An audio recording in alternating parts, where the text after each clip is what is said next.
কিছু মুসলমান মসজিদে সবার আগে আসে, সবার পরে বের হয়ে যায়। আবার কিছু মুসলমান সবার শেষে আসে, সবার আগে বের হয়ে যায়। এই দুই দল মুসলমানের মর্যাদা কিন্তু আল্লাহর কাছে এক নয়। বরং পয়গম্বর বলেন, আল মুমিনু ফিল মাসজিদি কাসসামাকি ফিল মাই। পয়গম্বর বলেন, আল মুমিনু ফিল মাসজিদি কাসসামাকি ফিল মাই ওয়াল মুনাফিকু ফিল মাসজিদি কাত-তায়রি ফিল কাফাসি। পয়গম্বর বলেন, মুমিন মসজিদে থাকার হালত হলো এমন, পানির ভিতরে মাছ যেরকম স্বাচ্ছন্দ্য বোধ করে, মুমিন যেরকম মসজিদে যায় তখন তার মনের ভিতরে এরকম প্রশান্তি তৈরি হয়। মাছ যেরকম পানিতে থাকলে স্বাচ্ছন্দ্য বোধ করে, ডাঙ্গায় উঠিয়ে নিলে সে স্বাচ্ছন্দ্য বোধ করে না, সে অস্থির হয়ে যায়। তদ্রূপ মুমিন যখন মসজিদে ঢুকবে তখন সে স্বাচ্ছন্দ্য বোধ করবে, তার মনের মধ্যে প্রশান্তি দান করবেন কে? আল্লাহ।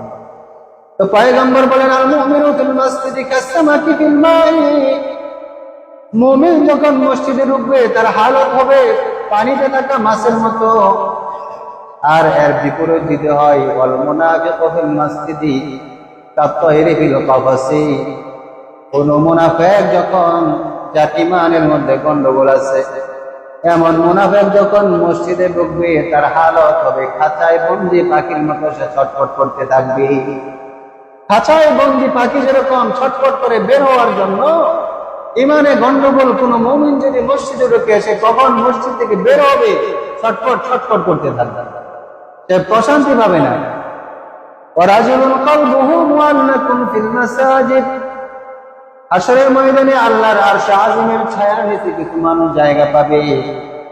তাদের মধ্যে হলো একদল তারা, ওয়ারাজুলুন কলবুহু মুআল্লাকুন ফিল মাসাজিদ, যাদের হৃদয়টা সব সময় মসজিদের মধ্যে লেগে থাকে, যাদের হৃদয়টা সব সময় মসজিদে থাকে। নামাজ পড়ে বের হয়ে যায়, আবার কানটা মসজিদের দিকে লাগায় থাকে, যে আবার তখন মুয়াজ্জিন তাকে ডাকবে, আর সে মসজিদে গিয়ে আল্লাহর কুদরতে পায়ে তার মাথাটাকে ঠেকায় দেবে। এমন মুসলমান আছে না? আবার কিছু মুসলমান আছে মাসে একদিন মসজিদে আসে না, সপ্তাহে আসে না, বছরও আসে না। আর আল্লাহ তাআলা তার দুর্ভাগ্য লেগে গেছে, তার ঈমানের মধ্যে গন্ডগোল আছে, ঈমানের মধ্যে ভেজাল আছে। নামাজের মধ্যে যে সকল সুখ, সকল শান্তি, এই মজা তার ভিতরে এখনো ঢুকে নাই।